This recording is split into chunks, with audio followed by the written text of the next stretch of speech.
आखिर क्यों भगवान शिव को अपने ही अंश यानी हनुमान जी से युद्ध करना पड़ा। दोनों के बीच हुए इस महायुद्ध में आखिर किसकी विजय हुई, स्वयं भगवान की या उनके अवतार की।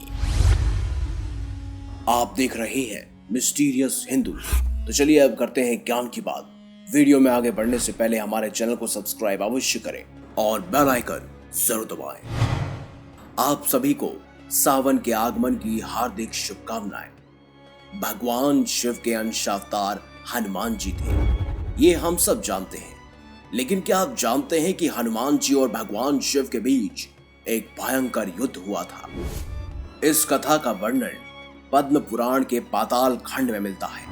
रावण का वध करने के बाद जब भगवान श्री राम ने अश्वमेध यज्ञ किया तो यज्ञ का घोड़ा घूमते घूमते देवपुर नाम के नगर जा पहुंचा। उस नगर के राजा का नाम था वीरमणि।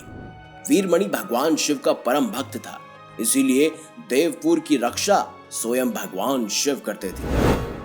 वीरमणि के पुत्र रुक्मानंद ने जब यज्ञ का घोड़ा देखा तो उसने उसे बंदी बना लिया। ये बात जब घोड़े की रक्षा कर रहे शत्रुघ्न को पता चली तो उन्होंने देवपुर पर आक्रमण करने का निश्चय किया। शत्रुघ्न और राजा वीरमणि की सेना में भयंकर युद्ध छिड़ गया। हनुमान जी भी वीरमणि की सेना का संहार करने लगे। श्री राम के भाई भरत के पुत्र पुष्कल ने जब राजा वीरमणि को घायल कर दिया तो उनकी सेना अपनी जान बचाकर भागने लगी। जब भगवान शिव ने अपने भक्त का ये हाल देखा तो वो भी उनके पक्ष में युद्ध करने के लिए आ गए। लेकिन उन्होंने युद्ध में पहुंचने से पहले अपनी खुद की सेना भेजी। जी हाँ, हम बात कर रहे हैं नंदी, वीरभद्र और सभी दैत्यगणों की।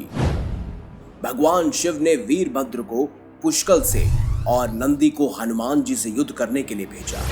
वीरभद्र और पुष्कल का युद्ध 5 दिन तक चलता रहा। अंत में वीरभद्र ने पुष्कल का वध कर दिया। यह देखकर शत्रुघ्न को बहुत दुख हुआ। शत्रुघ्न और क्रोधित होकर भगवान शिव से युद्ध करने लगे। उनका युद्ध 11 दिन तक चलता रहा। अंत में भगवान शिव के प्रहार से शत्रुघ्न बेहोश हो गए।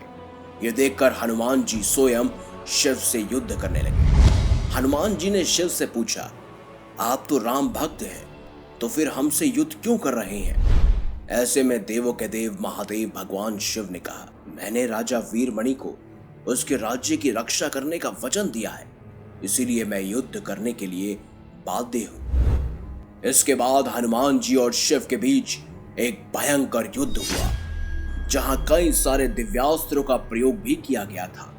यहां तक कि भगवान शिव के पशुपतास्त्र को भी स्वयं हनुमान जी निगल गए थे और उनके एक से एक दिव्यास्त्रों की काट हनुमान जी के पास मौजूद थी। हनुमान जी के पराक्रम से प्रसन्न होकर शिव जी ने उसे वरदान मांगने के लिए कहा। तब हनुमान जी ने कहा कि इस युद्ध में भरत के पुत्र पुष्कल मारे गए हैं और शत्रुघ्न भी बेहोश हो गए हैं। मैं द्रोणागिरी पर्वत पर संजीवनी औषधि लेने जा रहा हूं, तब तक आप इनके शरीर की रक्षा कीजिए। शिव जी ने उन्हें यह वरदान दे दिया। इधर हनुमान जी तुरंत द्रोणागिरी पर्वत आए और संजीवनी औषधि लेकर पुनः युद्ध भूमि में आ गए। उस औषधि से हनुमान जी ने पुष्कल को पुनः जीवित किया और शत्रुघ्न भी स्वस्थ हो गए। शत्रुघ्न और शिव जी में फिर से युद्ध होने लगा। जब शत्रुघ्न किसी भी तरह से शिव जी से नहीं जीत पाए तो हनुमान जी ने उनसे स्वयं भगवान श्री राम को याद करने के लिए कहा। शत्रुघ्न ने ऐसा ही किया। श्री राम तुरंत युद्ध भूमि में प्रकट हुए। श्री राम को आया देख भगवान शिव भी उनकी शरण में चले गए और वीरमणि आदि योद्धाओं से ऐसा ही करने के लिए कहा। वीरमणि ने भी यज्ञ का घोड़ा वापस श्री राम को लौटा दिया और अपना राज्य भी उन्हें ही सौंप दिया। तो इस तरह से हनुमान जी और स्वयं भगवान शिव के बीच युद्ध हुआ था। हनुमान जी की जुबान में सिर्फ एक ही नाम था, वो था श्री राम का नाम। तभी तो कहा जाता है कि भक्ति में बहुत शक्ति होती है। आप भी श्री राम का नाम लेते जाइए और भगवान शिव का भी नाम लेते जाइए। सावन की आप सभी को हार्दिक शुभकामनाएं। आशा है ये वीडियो आपको अच्छी लगी हो। वीडियो अच्छी लगी है तो लाइक कीजिए, हमारे चैनल को सब्सक्राइब कीजिए और ज्यादा से ज्यादा शेयर भी कीजिए। मिलेंगे अगली बार एक नई खास वीडियो के साथ। तब तक के लिए देखते रहिए संपूर्ण ज्ञान का केंद्र बिंदु मिस्टीरियस हिंदू।